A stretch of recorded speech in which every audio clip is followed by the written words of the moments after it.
പിതാവിൻ്റെയും പുത്രൻ്റെയും പരിശുദ്ധാത്മാവിൻ്റെയും നാമത്തിൽ ആമേൻ. എൻ്റെ പ്രിയപ്പെട്ടവരെ, ഇന്ന് ഒക്ടോബർ 16 വ്യാഴാഴ്ച.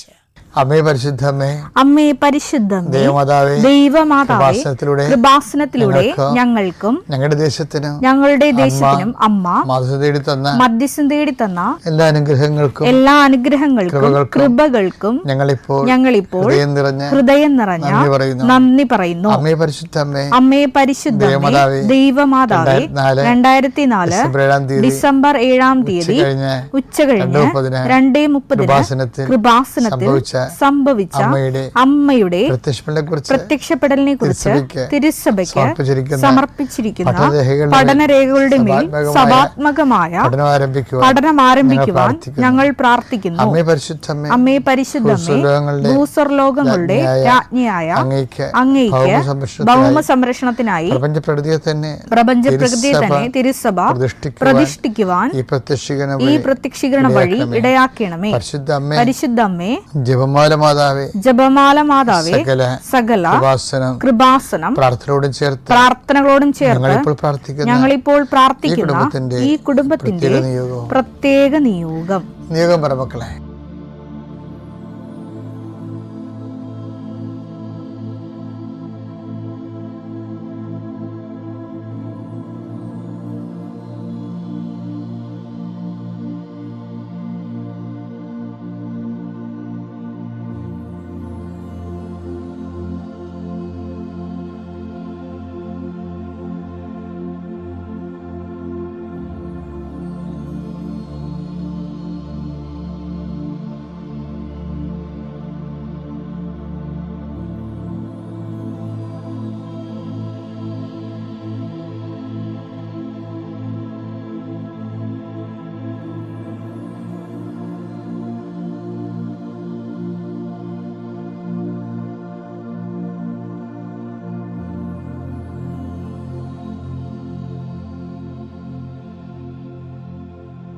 അമ്മയുടെ പ്രത്യക്ഷീകരണത്തിന്റെ ഈ അനുഗ്രഹവേളയിൽ ഞങ്ങൾക്ക് സാധിച്ചു തരുവാൻ കനിയണമേ. ആമേൻ. വിശ്വാസ പ്രമാണം.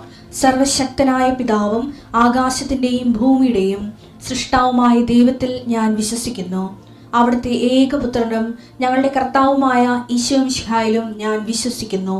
ഈ പുത്രൻ പരിശുദ്ധാത്മാവിനാൽ ഗർഭസ്ഥനായി കന്യകാമറിയത്തിൽ നിന്ന് പിറന്ന് പൊന്തിയോസ് പീലാത്തോസിന്റെ കാലത്ത് പീഡകൾ സഹിച്ച് കുരിശിൽ തറയ്ക്കപ്പെട്ട് മരിച്ച് അടക്കപ്പെട്ട് പാതാളങ്ങളിൽ ഇറങ്ങി മരിച്ചവരുടെ ഇടയിൽ നിന്ന് 3-ാം നാൾ ഉയർത്ത് സ്വർഗത്തിലേക്ക് എഴുന്നള്ളി സർവശക്തിയുള്ള പിതാവായ ദൈവത്തിന്റെ വലതുഭാഗത്തിരിക്കുന്നു. അവിടെ നിന്ന് ജീവിക്കുന്നവരെയും മരിച്ചവരെയും വിധിക്കുവാൻ വരുമെന്നും ഞാൻ വിശ്വസിക്കുന്നു. പരിശുദ്ധാത്മാവിലും ഞാൻ വിശ്വസിക്കുന്നു. വിശുദ്ധ കത്തോലിക്കാ സഭയിലും പുണ്യവാന്മാരുടെ ഐക്യത്തിലും പാപങ്ങളുടെ മോചനത്തിലും ശരീരത്തിന്റെ ഉയർപ്പിലും നിത്യമായ ജീവിതത്തിലും ഞാൻ വിശ്വസിക്കുന്നു. ആമേൻ. സുഖസ്ഥനായ ഞങ്ങളുടെ പിതാവേ, അങ്ങയുടെ നാമം പൂജിതമാകണമേ. അങ്ങയുടെ രാജ്യം വരണമേ. അങ്ങയുടെ തിരുമനസ് സ്വർഗത്തിലെ പോലെ ഭൂമിയിലും ആകണമേ. അന്നു വേണ്ടുന്ന ആഹാരം ഇന്ന് ഞങ്ങൾക്ക് തരണമേ. ഞങ്ങളോട് തെറ്റ് ചെയ്യുന്നവരോട് ഞങ്ങൾ ക്ഷമിക്കുന്നത് പോലെ ഞങ്ങളുടെ തെറ്റുകൾ ഞങ്ങളോടും ക്ഷമിക്കണമേ. ഞങ്ങളെ പ്രലോഭനത്തിൽ ഉൾപ്പെടുത്തരുതേ, തിന്മയിൽ ഞങ്ങൾ രക്ഷിക്കണമേ. ആമേൻ. നന്മ നിറഞ്ഞ മറിയമേ, സ്വസ്തി. കർത്താവ് അങ്ങയുടെ കൂടെ സ്ത്രീകളിൽ അങ്ങ് അനുഗ്രഹിക്കപ്പെട്ടവളാകുന്നു. അങ്ങയുടെ ഉദരത്തിൻ ഫലമായി ഈശോ അനുഗ്രഹിക്കപ്പെട്ടവനാകുന്നു. പരിശുദ്ധ മറിയമേ, തമ്പുരാന്റെ അമ്മേ, പാപികളായ ഞങ്ങൾക്ക് വേണ്ടി ഇപ്പോഴും ഞങ്ങളുടെ മരണസമയത്തും തമ്പുരാനോട് അപേക്ഷിക്കണമേ. ആമേൻ. കർത്താവിന്റെ ഉന്നതമായ നാമത്തിന് സ്തോത്രം ചെയ്യുന്നു. കർത്താവിന്റെ വിശുദ്ധ പൗരോഹിത്യത്തെ മഹത്വപ്പെടുത്തണമേ. പല പല വിഷയങ്ങൾ കൊണ്ട് കർത്താവെ ജീവിതം ഭാരപ്പെട്ടിരിക്കുന്നവരെ ദൈവം എങ്ങനെയെങ്കിലും അത്ഭുതം ഞങ്ങളുടെ ജീവിതത്തിൽ നടത്തിയില്ലെങ്കിൽ ഞങ്ങൾക്ക് ജീവിക്കാൻ പറ്റത്തില്ല, ഒരടി മുന്നോട്ട് പോകത്തില്ലെന്ന് വിചാരിച്ചുകൊണ്ട് വേദനിച്ച കണ്ട് തിരുസന്നിധിയിൽ ദൈന്യതയോടെ ദാസൻ യജമാൻ്റെ കണ്ണുകൾക്കെന്ന പോലെ ദാസി സ്വാമിനിയുടെ കണ്ണുകൾക്കെന്ന പോലെ നോക്കുന്ന പോലെ ആദ്യമായ നോട്ടത്തിൽ കർത്താവെ അങ്ങ് അവരെ സാന്ത്വനപ്പെടുത്തുന്ന പ്രാർത്ഥിക്കുന്നു. എൻ്റെ കർത്താവെ, ചെറിയ കടകളൊക്കെ നടത്തുന്നവർ ഈശോയെ വല്ലാതെ വലയുന്നുണ്ട് ഈശോയെ. അവർക്ക് ഒന്നും അതിനകത്ത് കിട്ടണില്ല, പക്ഷേ കടങ്ങളാണ് വരണത്. ഇനി എങ്ങനെ ജീവിക്കുമെന്ന് പോലും അറിയാൻ പാലാതെ വിഷമിക്കുന്നവരുണ്ട് ഈശോയെ. അവരെ സന്ധിക്കണമെന്ന് പ്രാർത്ഥിക്കുന്നു. ഈശോയെ ഒരു തൊഴിൽ കണ്ടുപിടിക്കാൻ വേണ്ടി എന്ത് തൊഴിൽ ചെയ്താൽ ജീവിക്കാൻ പറ്റുമെന്ന് വിചാരിച്ചുകൊണ്ട് വിഷമിക്കുന്നുണ്ട് ഈശോയെ. അവരെ കർത്താവ് വിസ പുതുക്കി കിട്ടാത്തതിൻ്റെ പേരിൽ മക്കളെ കരഞ്ഞ് വിളിച്ച് നിലവിളിക്കുമ്പോൾ അമ്മ അവരെ ആശ്വസിപ്പിക്കുന്നത് ഉടമ്പടി എടുത്തവരുടെ മകനെ മാതാവ് നമ്മൾ സന്ദർശിക്കുമെന്നാണ്. ആ ഒരു ഒറ്റ ആശ്രമേ ഉള്ള അമ്മേ.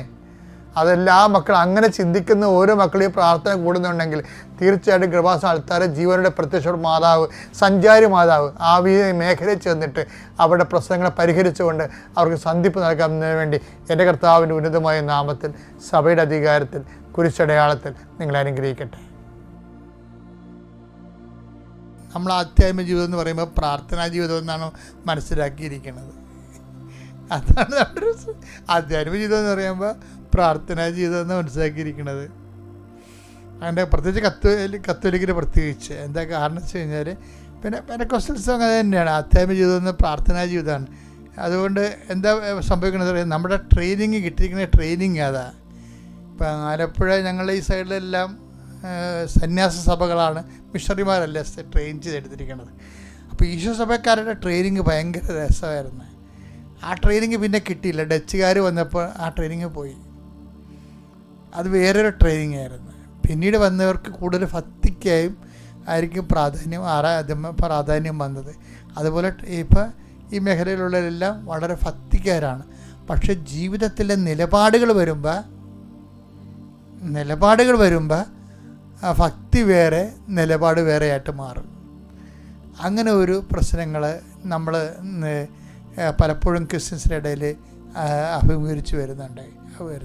എപ്പോഴും നമ്മൾ ശ്രദ്ധിക്കേണ്ട ഒരു വിഷയം, ഇപ്പം യാക്കോബിൻ്റെ കാര്യം പറഞ്ഞ പോലെ നമ്മൾ എന്ത് തേനും കട്ടയാണെന്ന് പറഞ്ഞാലും അസസ്മെൻ്റ് വരുമ്പോൾ യാക്കോബാണെന്ന് കർത്താവ് നോക്കത്തില്ല. നീതി ദേവതയുടെ കണ്ണ് കെട്ടിയിരിക്കുന്ന പോലുള്ള പരിപാടിയാണ്. കാപട്യമുള്ളവനെ കാപട്യമുള്ളവൻ തന്നെ പറയും. ബ്രാൻഡഡാണ് ആ സാധനം. അപ്പോൾ ദൈവതിരുസന്നിധിയിൽ ബ്രാൻഡഡ് ആകാതിരിക്കാൻ വേണ്ടി പ്രത്യേകം ശ്രദ്ധിക്കണം. പിന്നെ എപ്പോഴും സ്റ്റാറ്റസ് ലോയിങ് ഒരു എപ്പോഴും നമ്മൾ സ്റ്റാറ്റസ് ലോ ചെയ്ത് വരണം. ഇപ്പോൾ ഈശോയ്ക്ക് ജ്ഞാനസ്ഥാനത്തിൽ പിതാവ് സ്റ്റാറ്റസ് കൊടുത്തില്ലേ, ഇവൻ എൻ്റെ പ്രിയപുത്രനാണ്. അപ്പോൾ ഈ സ്റ്റാറ്റസ് ഡാമേജ് ആക്കാൻ വേണ്ടിയുള്ള പരിപാടികളാണ് പിന്നീട് നടക്കണതെല്ലാം. മരുഭൂമി അപ്പം എടുത്തിട്ട് നീ ദൈവപുത്രനാണെങ്കിൽ കല്ലുകളോട് അപ്പമാകാൻ പറയും. ദേവാലയത്തിന് മോടിക്കൂടെ നിർത്തിയിട്ട് പറയും നീ ദൈവപുത്രനാണെങ്കിൽ താഴേക്ക് ചാടാൻ പറയും. അപ്പോഴേ ഇവിടെ എല്ലാം വരുന്നൊരു വിഷയം, ഒന്നെങ്കിൽ ദൈവപുത്രനാണെന്നുള്ളതിൻ്റെ ഒരു തെളിവ് സാത്താൻ ഒരു പ്രലോഭനത്തിലൂടെ ഈശോയ്ക്ക് തെളിവ് കൊടുത്തിട്ട് തൻ്റെ പ്രാഗൽഭ്യം തെളിയിക്കാൻ വേണ്ടിയുള്ള പരിശ്രമങ്ങളിലേക്ക് പോകുമ്പോൾ അപ്പോഴെന്ത് പറ്റും, അത് ഓട്ടോമാറ്റിക്കൽ ലോകാരൂപിയിലേക്ക് പോകും. അത് ലോകാരൂപിയിലേക്ക് പോകും. ഇപ്പം എങ്ങനെ ഇപ്പം അതുപോലെ തന്നെ സ്വന്തം വിശപ്പ് മാറ്റാൻ വേണ്ടി കല്ലപ്പമാക്കിയാലും സ്വന്തം കാര്യം നേടാൻ വേണ്ടി ദൈവികത അതൊരു ദുർച്ചലവിൻ്റെ കൂട്ടത്തിൽ പോകും. ഈശോയെ മരുഭൂമിയിലേക്ക് കൂട്ടിക്കൊണ്ട് പോന്നിട്ട് ശരിക്കും പറഞ്ഞാൽ ടോർപ്പുട ചെയ്യുന്നത് മുഴുവനും, ലക്ഷ്യം വെക്കുന്നതും ഫോക്കസ് ചെയ്യുന്നത് മുഴുവനും ഈശോയുടെ സ്റ്റാറ്റസിനെയാണ് ചെയ്യുന്നത്. ഈ സ്റ്റാറ്റസിനെ ഡാമേജ് ആക്കാൻ വേണ്ടിയാണ് പലപ്പോഴും പ്രലോഭനങ്ങളെല്ലാം കൊണ്ട് ഉദ്ദേശിക്കുന്നത്.